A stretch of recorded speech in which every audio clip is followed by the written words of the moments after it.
This feels silly. I don't know why. Okay. I think we are back to close public comments again.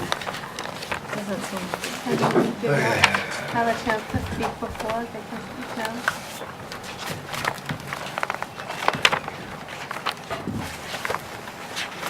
Hi, Jennifer Reeve, Durham.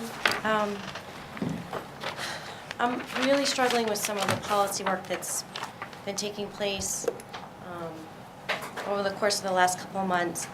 On May 25th, there were probably over 10 policies that came to the board for first read. I can't remember how many there were, but there were a lot.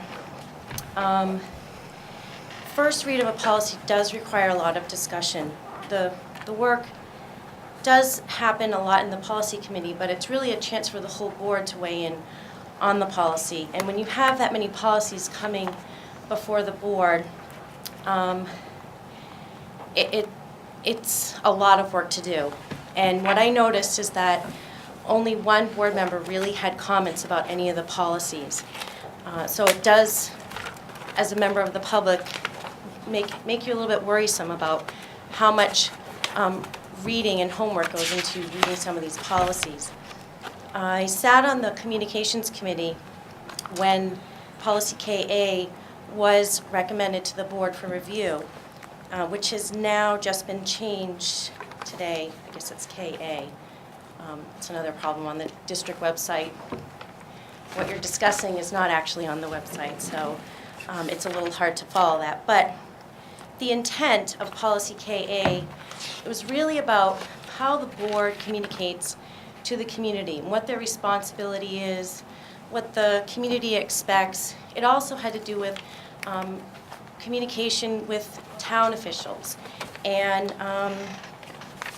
developing those relationships.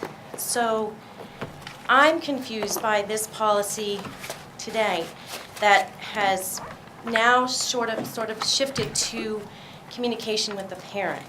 And again, because there are so many policies coming before the board, it seems very rushed, like full discussion really hasn't taken place, and that communication from the policy committee and the communications committee to be on the same page of what this policy is intended to mean for the district. Unfortunately, this is now a second read that was just approved, so it stands now the way it is. And can I just make a point of clarification? Due to regulations from the state of New Hampshire, I consulted our New Hampshire school board attorney, and that information from the communications audit should be included in policy KDA. And we are currently consulting with Barrett Christina of the New Hampshire School Board Association to get the information that the communications committee requested in that policy and get the wording correct. So that will be coming up for first read, hopefully in August, and you will see that information, but it is no longer applicable to KA because of the code change and the policy requirements for that policy. John Collins. Wait. I just wanted to make a clarification also that Okay. take 2 Ann? seconds. Yes. Hold on. Ann? Yes, Ann Henry. Henry here. You're breaking up, so I'm going to be leaving right now. Okay. No, Henry, I was about to speak. And enjoy California. Thank you. I'll talk to you later, everybody. Bye-bye. Trust us. Jim wanted to make a John, clarification. I apologize. I can come back tomorrow night. No, this won't take long. I just wanted to say that Krista is the chairperson of the policy subcommittee, and she does absolute yeoman work getting it squared away. But I remember when Joanne was on the board before, she did say, "Hey, Jim, aren't you on that subcommittee?" Because I was arguing a policy, and I said, that's where the discussions are supposed to take place, with the subcommittee. And of course, we do deliberate and we do iron out policies at the subcommittee level, and then we bring them forth to have them read. And Chris is just doing an amazing job, and I can't thank her enough. I'm sorry. Go ahead. Thank you, Jim. Anybody else? Go ahead, please. John Collins of Lee. I'll apologize for the people I was sitting near. I'm just back from a day crawling through caves at Lost Cavern or Lost River Caves, trying to put a 57-year-old, prideful 57-year-old body through 27-year-old holes and crevices. then a day at Storyland. Now I'm back. So I understand what my professor at Colgate meant when he used to say from the sublime to the ridiculous. I was happy to defer before because it was the right thing to do. Mrs. Catch had more of a personal stake in the business at hand than I did, but I did the right thing, and I'd just like to speak that for a moment. Not to mistake anybody who spoke before that I don't share your feelings, but I've been in the spotlight before. Man to man, if you can give me that position for a moment. I've been in the spotlight for all the wrong reasons, and it's not a really great place to be. But I understand from some of your public statements since that you plan to do, I don't know, the prideful thing, the prideful body. And I just encourage you to think and maybe, or do the courageous thing, but instead have the courage to do the right thing and just to think more about it. And I'll give you and the board just one example. You're on the policy committee, and all policies that are rewritten or amended or written henceforth, I think they're going to be tainted. There's going to be a different reaction in the community, knowing that you had a hand in writing or amending or shaping those policies. And that's just one example.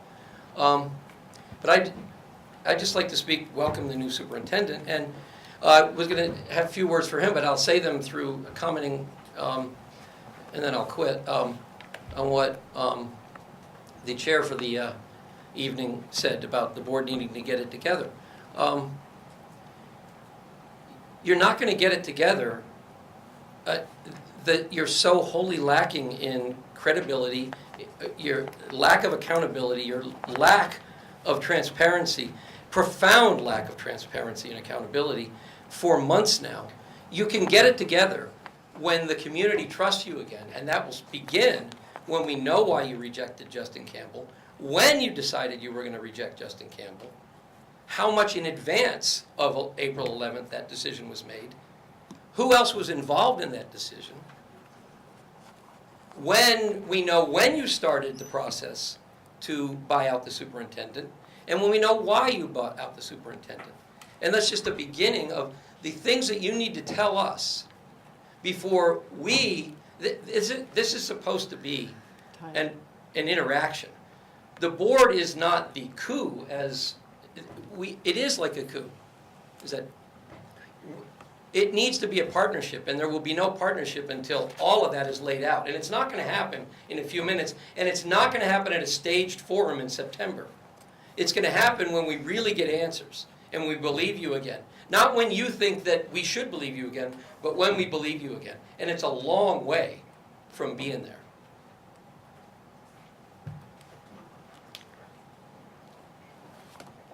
Tory, Jennison, Durham. I am an Oyster River alum. I have 4 children in this school district. I have a rising 10th grader, a rising 3rd grader, a 5-year-old who thinks he's going to college, and a 3-year-old. Most of the energy that I brought tonight has already been covered. My posterior is ample. That's obvious. What isn't obvious is that I did my PhD work at Yale. So you can value what I'm going to say to you as you'd like. This board doesn't work. It's not news. I'm going to say it out loud. I am so proud of every one of you for the amount of time and energy you put into this, but it's got to be so frustrating. It's not working. I'm going to offer you some advice. It's free tonight. In some circles, it's valuable. Do your homework. Come prepared. Please don't tell your community that they need to sit down because you're out of time when you don't know the rules and you argue about who says what and what comes next and what goes afterwards. We see that, and it's not giving us faith in your capacity. You brought a policy to the table tonight for a second and final read. No one had spoken to the nurses.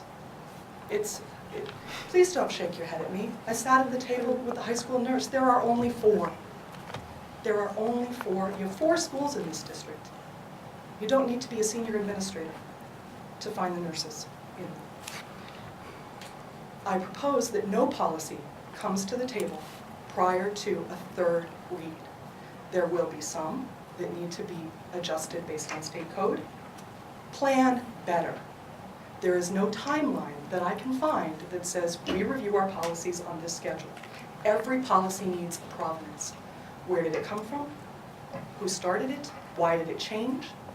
The conversation that we just saw says you don't know that.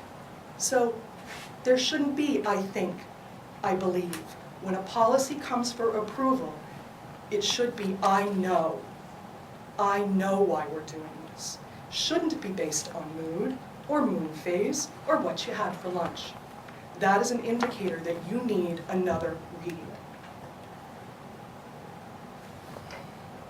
My daughter is 8 years old, Mr. Cash. And I have a very hard time imagining how I explain to her that there is someone sitting at the table that is supposed to make decisions about the quality and direction of her education that does not value who she is because she's a girl.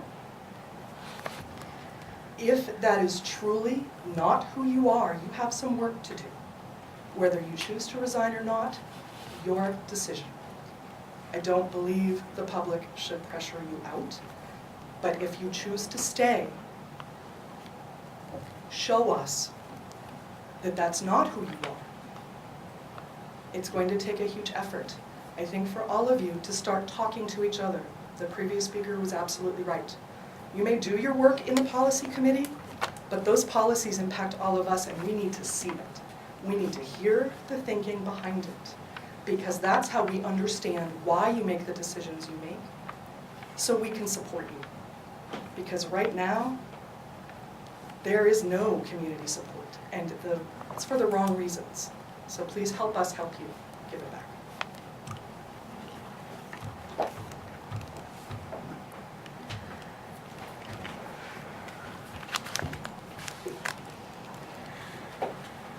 David Chiles, Madbury, New Hampshire. It was read into the budget earlier that we were committing for some sort of a grant regarding our energy requirements, and that we had to be 10% into the project before a grant could even be awarded. And I would say that knowing grants, that's one of the dumbest commitments that we could make. Grants get unfunded. Grants get denied all the time, and we'd be left holding the bag. So that would be something to think about. Thank you. Thank you. Anyone else?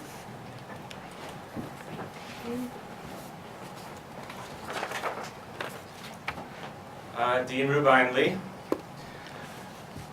I was, if I had gone earlier, I would have done something very different about the tweets, but right now I want to comment on some things that were said or implied about my wife, Ruth.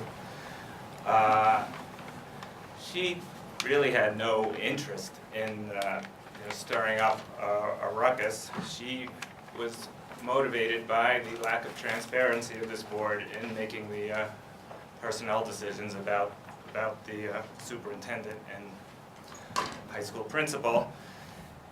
And she did, I think, what anyone who wanted to find out about things was. Is she went to the internet and she looked for information about how the board was making their decisions. She stumbled upon these comments. I assume she didn't want to find them. When she did find them, I think she did a difficult thing, coming forward and bringing them to the attention of the community. And I must say, I'm very proud of the community for the support, on both sides. But they took the issue seriously, and I think that we all should be proud of that. I guess I'll just end it there. Thank you.